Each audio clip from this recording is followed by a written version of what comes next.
All right, here we go again, talking about the MFO and the Sharm Sheikh bombings in the MFO. Huh? All right, you saw the little video, you saw my little intro to what was going on with the Wikipedia, and I'm going to show you a couple of pictures and a little news article that showed up in a newspaper.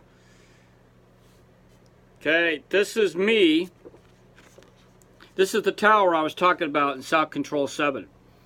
This was the tower I was in that morning when the blast happened.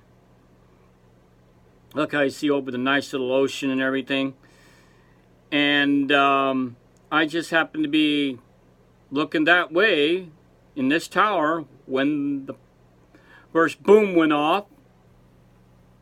And then seconds later, there was another explosion which I did not see. And then I saw the, I think the Naba Bay explosion right after this. But this is the South Control 7 tower. This is the top of it, huh?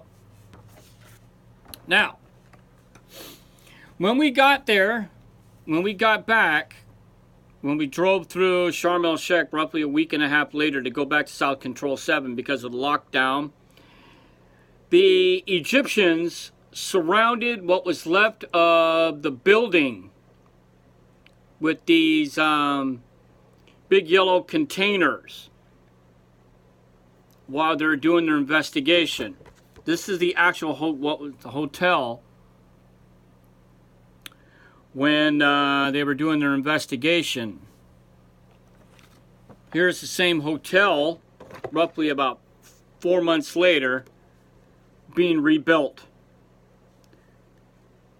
Yep, this is the first. This is the site of the first blast, and you can see where they started rebuilding the place, because the entire front of the place was completely destroyed from the truck bomb that went into it. So, and again, the old video, the old photograph is where the front used to be. It was through here. So, now then, I'm going to show you this little thing that showed up in the back of a newspaper, right? Remember, they still have newspapers.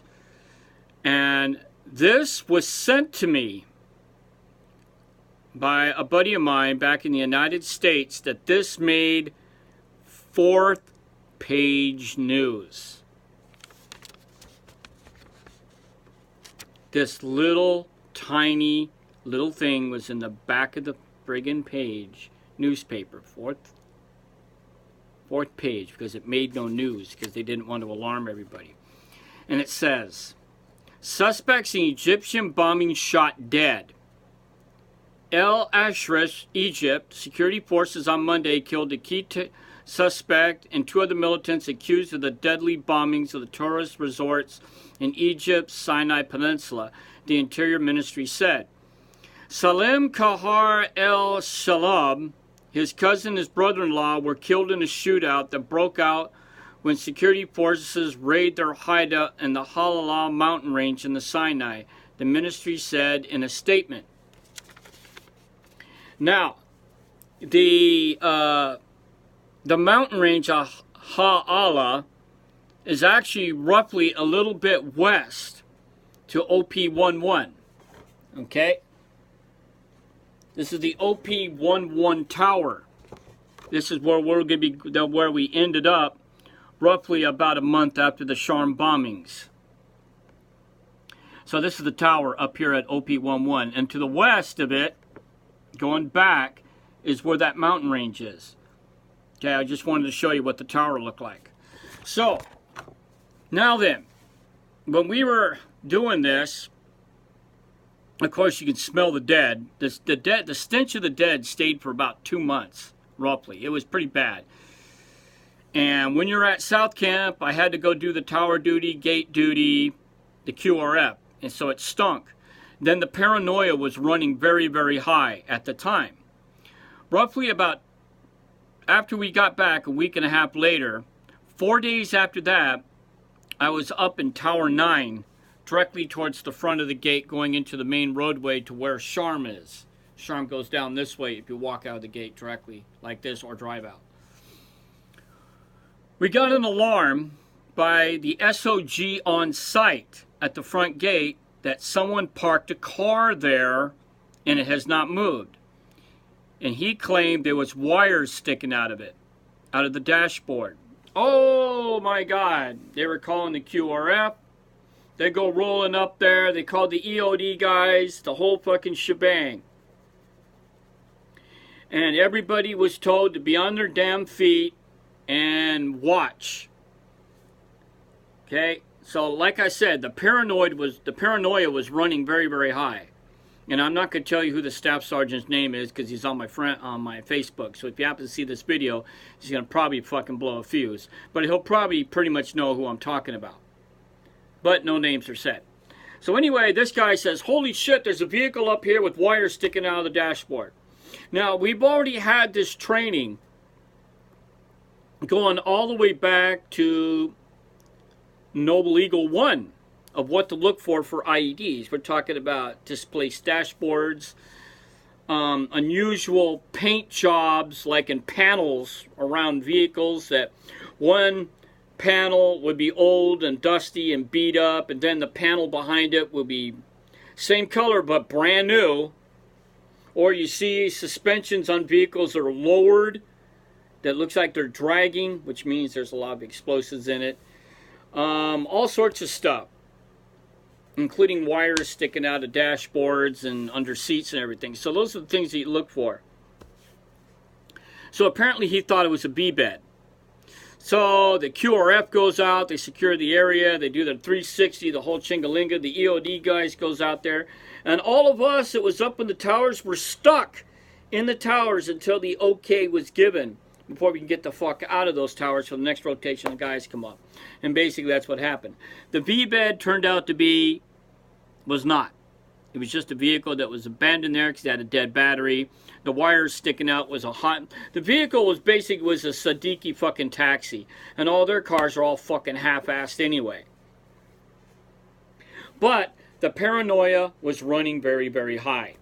Now, before we ended up taking off to our final destination at OP11, myself and Specialist Neely, again, in the towers, and this time I was back down in tower... Fuck, which tower I was in? Tower 7? Yeah, I was in Tower 7. Oh, by the way, before that, I was in Tower 1. Excuse me, because it goes this way. It goes clockwise, not counterclockwise. So I was in Tower 1 facing the main gate. Jeez, my God. So anyway, I was at Tower 7 overlooking the ocean again. And it was late night. It was roughly about 2 in the morning when old crazy Specialist Neely says, hey, bro, do you see that? There's some movement going down there right in front of your position. Oh, what's going on down there, I wonder? So we hit our lights.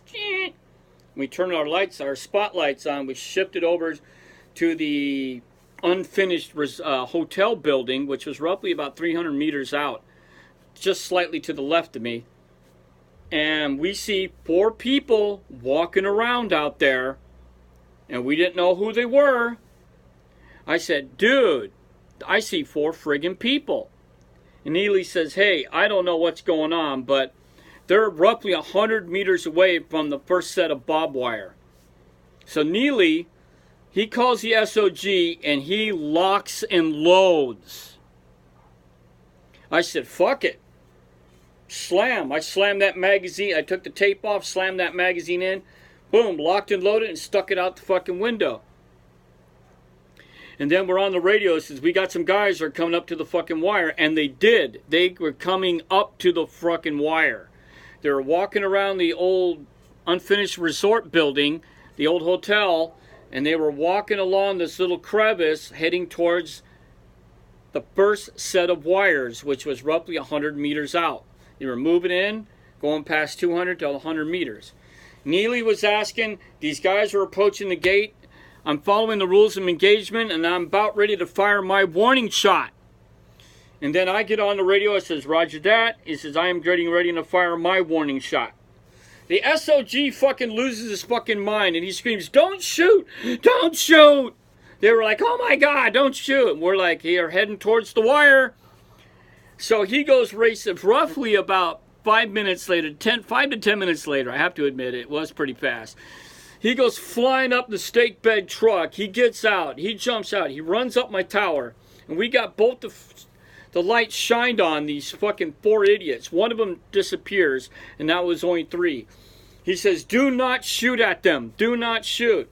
And we're like, you know, when he gets closer, we're going to fire our warning shot.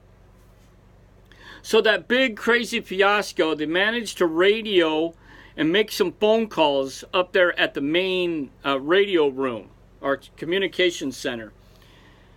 They called the Egyptian police to have an Egyptian police car go over there. Found out it was a bunch of Egyptian cops.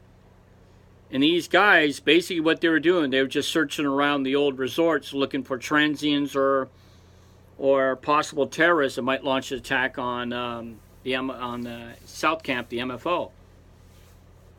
So these guys came pretty fucking close, within 50 meters of having warning shots shot at them. And we were, if they did not heed the warnings, and if they got up to the wire, which they were about 50 to 60 meters away, we would have had an international incident of us shooting Egyptian police officers.